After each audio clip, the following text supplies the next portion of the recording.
Your conversation with women is bad because you don't understand the game of seduction, because you think you need attributes like money and beauty to be a flirt. That's why I tell you, you don't need more to talk about. You need less censorship. The biggest conversation killer isn't silence or shyness. It's trying to say exactly what will please. And here's the truth no one told you. The more you try to please, the more you nullify yourself. Because the desire to seem interesting automatically distances you from your essence. And every woman with a modicum of sensitivity realizes this within the first 2 minutes of conversation. The problem isn't a lack of repertoire. It's the filter. An invisible filter that activates every time you view a woman as superior. A filter that evaluates, judges, edits, and suppresses your words before they escape your mouth. It's as if your mind becomes a meeting room full of censors, all shouting at once. This isn't good enough. This will sound stupid. This won't impress. And when everyone speaks at once, what emerges is the famous blank. The silence that betrays fear. This fear stems from an illusion. The illusion of the perfect topic. You believe there's a precise combination of words, phrases, or questions that will make her smile, generate connection, trigger attraction, and make you seem irresistible. But what really happens is that the more you try to find this magic formula, the more you lose presence, spontaneity, and authenticity, which are, ironically, the 3 elements that truly generate connection. Just 3% of men ever unlock this, and once they do, their entire reality shifts. The Forbidden Manual reveals how to trigger desire in just 60 seconds. And when you get it, you'll instantly receive 3 secret ebooks, free. Tools to sharpen your mind, your control, and your power. Tap the link in the pinned comment.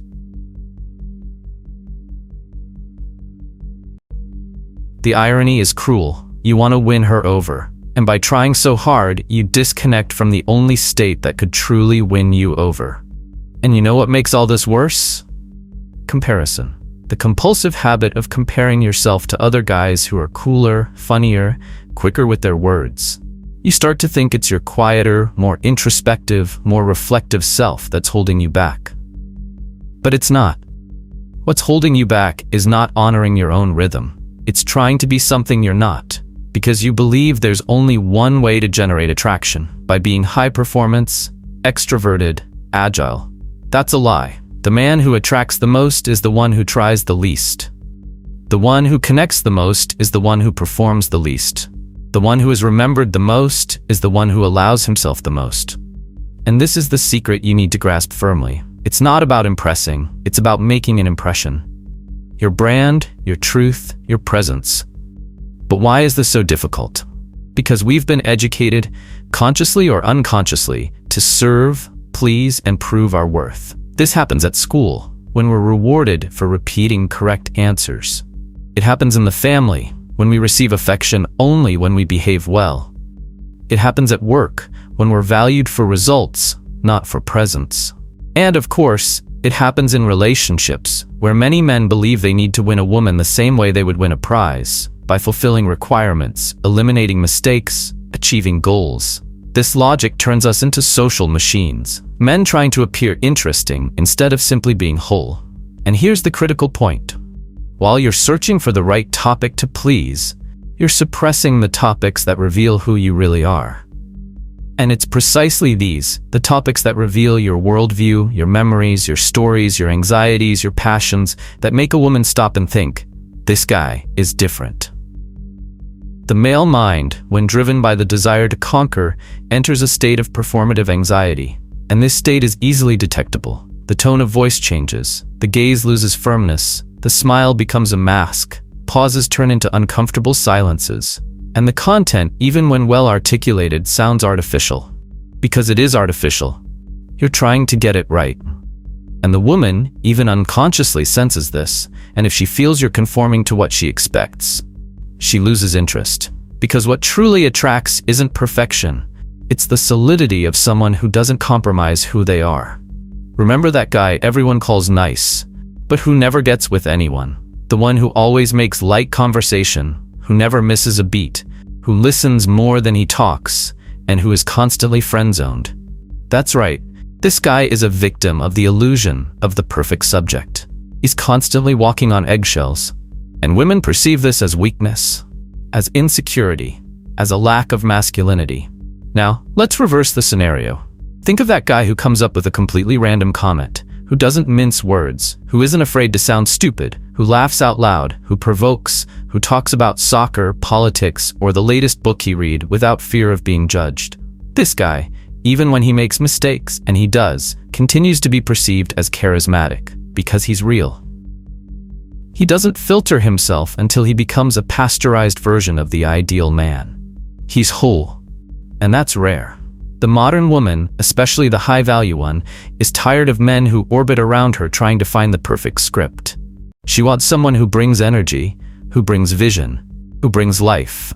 And that only happens when you speak from what truly moves you, not from what you think will please. It's not about the topic, it's about vibrancy. It's about conveying presence. It's about being there, truly, without armor or cheap strategies. This is where the concept of the free flow of ideas comes in. A practice that, when mastered, transforms any conversation into a field of invisible magnetism. Free flow happens when you remove the filter, when you accept that the next thing that comes to mind, even if it seems simple, banal, or even silly, deserves to be said. Not because it's brilliant, but because it's yours. And that, for a woman connected to her feelings, is worth more than any memorized phrase from a seduction manual. But be careful. Free flow isn't about saying everything that comes to mind like a hyperactive teenager. It's about speaking truthfully, intentionally, and lightly. It's about speaking without fear of judgment. It's about embracing your own perspective. It's about commenting on the song that's playing, on the feeling of being in that place, on the last trip you took, or how much you hate the small injustices of everyday life. It's about speaking without ulterior motives, but with emotional depth. Because connection is born from emotional sincerity, not from rhetorical performance. And here's the paradox that unlocks the game. When you stop searching for the ideal topic, you find the ideal presence. And that presence, that vibration of someone who is comfortable with themselves, is the greatest aphrodisiac there is. Attraction is, ultimately, a consequence of perceived value. And value is perceived when you stop hiding. What a woman wants, even if she never says it out loud, is a man who speaks as if he doesn't need her. A man who isn't trying to win a prize, but who is there because he has something to express, because he has a perspective, an energy, a stance.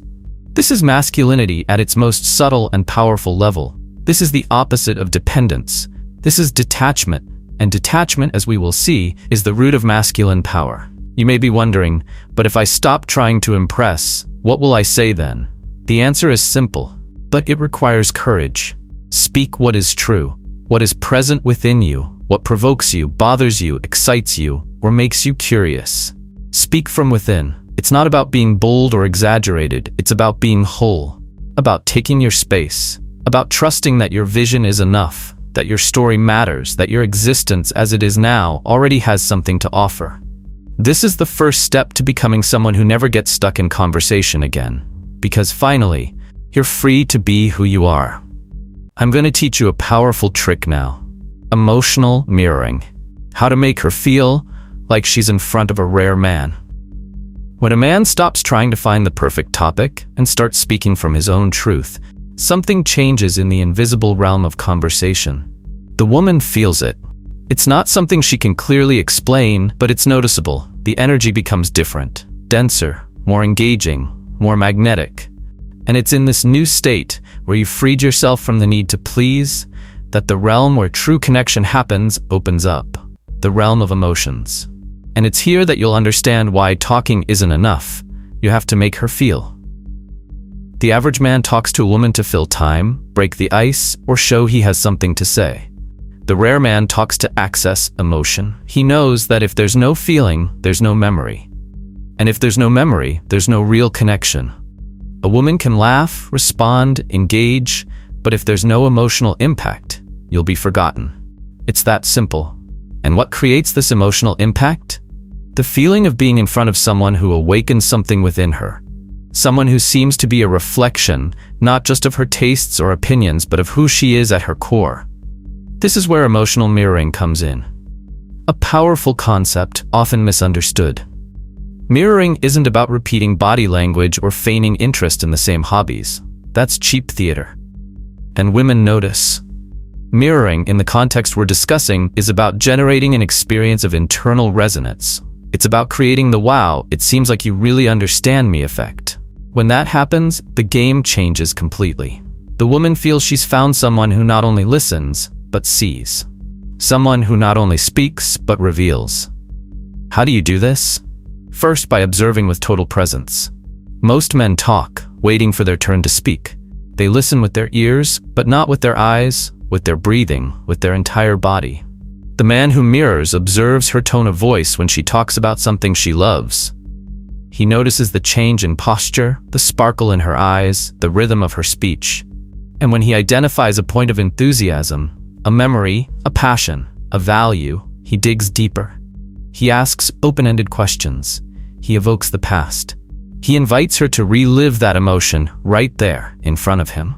For example, she says she loves painting. The superficial man responds, "Oh, that's cool. I like art too." The average man might ask, "What do you like to paint?" But the rare man asks, "At what point in your life did you discover you loved painting?" This question changes everything. It doesn't require a single piece of information. It demands an emotion. It forces the other person to go back in time and relive sensations. And most importantly, it connects that emotional moment to you. Because it was with you that she accessed that memory. It's you who she will associate with that good feeling. And that's emotional anchoring. This is one of the greatest secrets of profound charisma. Making a woman feel good emotions and unconsciously associate them with your presence. This isn't manipulation. It's strategic empathy. It's about offering a space where she can remember who she is, what she loves, what she feels, and realize she's being understood without judgment. And here's a truth few men accept. A woman doesn't fall in love with the most handsome, richest, or most talkative guy. She falls in love with the man who makes her feel most connected to her true self. And this kind of connection only happens when you stop trying to steer the conversation where you want it to go and start diving into her world with genuine curiosity. But there's one detail that sets the rare man apart from the rest. He doesn't just dive in. He knows when to bring the conversation back to himself, creating meeting points between the two worlds. Because true mirroring isn't about becoming an inert mirror. It's about showing that, beyond listening deeply, you also have an inner world that connects with hers. Let's go back to the painting example. After listening intently to her emotional account of discovering her passion for painting, you say, "Wow, that reminded me of the moment my dad took me to the airport and I realized I wanted to be a pilot. He showed me the cockpit of a plane, and I was never the same again." What you've done here is mirror the emotion, not the content. You've connected her love of painting to your love for aviation, for your father, for your story. And it's in this emotional seam that something rare is born, not sexual, but psychological intimacy. This intimacy is the foundation of long-term attraction. It's what makes a woman feel like she can open her world to you, because you won't invade, judge, or try to shape it. You'll be there, whole, present, with your own stories, but also with space for hers. And this, in today's world of shallow conversation, is a magnetic anomaly. That's why so many men with superficial talk lose ground to calmer, more attentive, more connected men who listen deeply. One of the thinkers who understood this with almost surgical clarity was Carl Rogers, the father of person-centered psychology. He said that the greatest gift anyone can give another person is to listen to them with total acceptance and without judgment. This creates what he called an enabling environment, a space where the other feels safe to be who they are. And if you observe closely, you'll realize that this is exactly what women crave most. A space where they can express themselves without censorship, where they are seen beyond their appearance or social role. The man who knows how to mirror emotions creates this environment effortlessly, because he's not trying to defend himself or prove anything. He's curious, he's connected, he's there completely. And this is so rare that when it happens, it generates a kind of impact that words can't explain. It can only be felt. But be careful, mirroring isn't submission. It's not fading away so she can shine.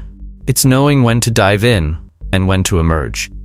It's knowing how to listen without interrupting, but also knowing how to insert your perspective, your story, your perspective. True mirroring is a dialogue of mirrors, where each person sees a little of themselves in the other, and this mutual recognition creates the feeling of we understand each other. And that's the key, generating in her unconscious the feeling that you're alike. Because we humans are deeply attracted to what feels familiar. This has evolutionary roots. Familiarity suggests security. It suggests genetic, emotional, and cultural compatibility. That's why groups of friends develop unique jargon, inside jokes, and ways of speaking that seem synchronized. They resemble each other. And that's why one of the most powerful comments a woman can hear from you and feel as truth is, "Wow, you seem like the female version of me." But again, this isn't faked. It's built by identifying real points of emotional convergence. And these points aren't on the surface. They're hidden between the lines. They're in the memories, in the minor traumas, in the passions that began in childhood, in the causes that touch the heart, in the fears no one talks about. The man who accesses these layers with respect, patience, and lightness becomes unforgettable. Because he does something no one else has. He sees her soul and reveals his own. And here comes one of the most powerful moments of the conversation, when you use your listening skills to provoke reflections that even she hadn't thought about herself. Something like, have you ever stopped to think that your passion for painting might have started because it was the only time you felt in control? When everything around you was chaotic, you had the paintbrush. Phrases like these, when said with true intention, are small internal explosions. They create insight. And insight is an aphrodisiac for the female mind. You don't need to be a therapist, but you do need to be someone who listens with their soul and speaks with their heart. And this is where many strategies fail. They teach ready-made phrases, active listening techniques, body language tricks, but they forget the most important thing. Real emotional presence isn't taught, it's trained, it's lived, it's offered. A woman who senses this in you will remember the conversation days later. She'll tell her friends, she'll miss not what was said, but how she felt in your presence. And it's this emotional longing that generates lasting attraction. Because the rare man isn't the one who says incredible things, it's the one who awakens unique sensations. And sensations aren't manufactured, they're offered with truth. So, the next step is simple but powerful. Start training your emotional radar. In every conversation, ask yourself, what's making her shine right now? What's awakening a real emotion? Focus on that. Expand on it. Bring your own similar emotion and share it. Build bridges. Reveal something of your own. Dive in and bring her along. When you master this skill, there will be no more shallow conversation. Only profound experiences.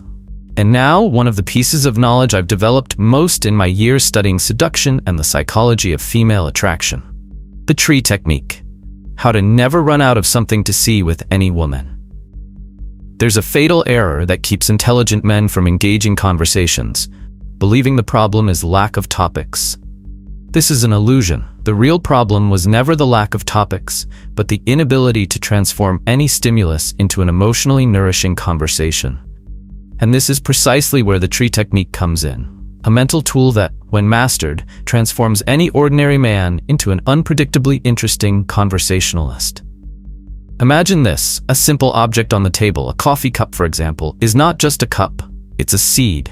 Within it lies an entire forest of emotional connections, memories, experiences, values, and opinions. But the man who doesn't train his mind to see beyond the surface continues to see only a cup and remains silent. What masters of conversation do is exactly the opposite. They transform any visual, verbal, or situational stimulus into a branching network of conversational possibilities. This is the essence of the tree technique. The initial stimulus is the trunk, the starting point. From there, you develop branches, subtopics, memories, feelings, opinions, personal stories, and open-ended questions. Each branch in turn can generate other branches, creating a living, fertile ecosystem where the conversation never dies, it just transforms. It's like a mind trained to see the hidden layers behind every seemingly banal thing. Let's take a practical example. You're talking to a woman and see her carrying a stylized water bottle. An ordinary man would comment, "Nice little bottle," and that's it. The trained man thinks, "That's the trunk." Then he creates branches. Does she take care of her hydration? She must care about her health. Health reminds me of discipline. Discipline reminds me of martial arts. Has she ever fought? Or is she more into yoga and meditation? Hydration reminds me of the desert, travel, heat. Does she enjoy hiking? In seconds, your mind has opened paths, and any of them can become a topic. But the secret is how you present it. You don't throw everything at me at once. You observe, test, feel the reaction. You comment, that bottle looks like someone who takes hydration seriously. Are you on the health side or the hard training side? The light, curious, and strategic tone invites her to reveal herself. And as soon as she responds, you take what she says and move on. If she says functional training, you ask, did you start for vanity or health? Because I started out of pure insecurity. And voila, you become vulnerable and real while keeping the game moving. This ability to branch out into topics is connected to something deeper: cognitive flexibility. A mind that masters the art of conversation is like water. It adapts, flows, occupies all possible spaces without rigidity. And that's why highly intelligent, analytical, logical men sometimes get stuck in social interactions. They're stuck in the literal. They wait for the other person to say something interesting to engage. They're waiting for the perfect terrain to drop an idea. But in seduction, the most brilliant speaker doesn't win. The one who moves smoothly through any terrain wins. Nietzsche said that a man's depth lies in how many perspectives he can access without becoming confused. And that applies perfectly here. The tree technique requires practice, yes, but it also requires a willingness to play with reality, to see the trivial as a gateway to the extraordinary, and above all, to maintain the humor, lightness, and emotional rhythm of the conversation. Because no matter how deep you go, if it's too heavy or dense, it loses its luster. So, practice with any object. Grab your cell phone, trunk, cell phone, branches, digital addiction, dopamine, productivity, social media, comparison culture, self-esteem, influence. Pick a branch, explore with a personal story, use humor, use analogies, use emotion, and above all, test with curiosity how the woman reacts. When you learn to listen while you speak, you transform the conversation into a dance. This dance is refined when you connect your branches to hers. Remember the painting from the previous chapter? If she says she loves painting and you bring up the art as therapy branch, you might say, funny, huh? I've never painted, but I write. And I realize that whenever I write something more intimate, it feels like I'm cleansing something inside me. Does painting give you that feeling too? And see what happened there. You not only brought your story, you connected it with her emotional world. The tree technique, used with this sensitivity, becomes emotional glue. And if you're thinking, but I'm not that creative, here's a brutal truth. Creativity is a consequence of observation, not talent. The more you train your eye to extract themes from anything, the more your mind expands. And over time, this process becomes natural. Your speech flows because you already think like a tree. And when a woman realizes that with you, any topic becomes an emotional journey. She understands that you're different. That talking to you isn't just pleasant, it's transformative. But here's a warning. Don't confuse branching with chatter. Branching isn't talking non-stop. It's navigating. It's creating micro-stories within the conversation. It's making her feel like she's experiencing something, not listening to a podcast. And that's why silence, used well, is also a tool of seduction. When you observe, pause, wait, you show you're present. And the branch you choose after the silence is even stronger. So learn to use the pause as part of your oratory. The tree grows stronger when its roots breathe. Another essential point, the tree also serves as an emotional map. When you identify which branches she responds best to, the topics that make her eyes sparkle, you begin to understand where the fertile grounds for conversation lie, and you return to them with variations. If she loves music, you bring up instruments, concerts, lyrics, personal stories with soundtracks. You repeat the theme without sounding repetitive. And the more you revisit these branches, the more you anchor your presence in these effective territories. This is the secret behind the phrase, have infinite topics. Infinity lies in the branches, and the fertile ground lies in listening.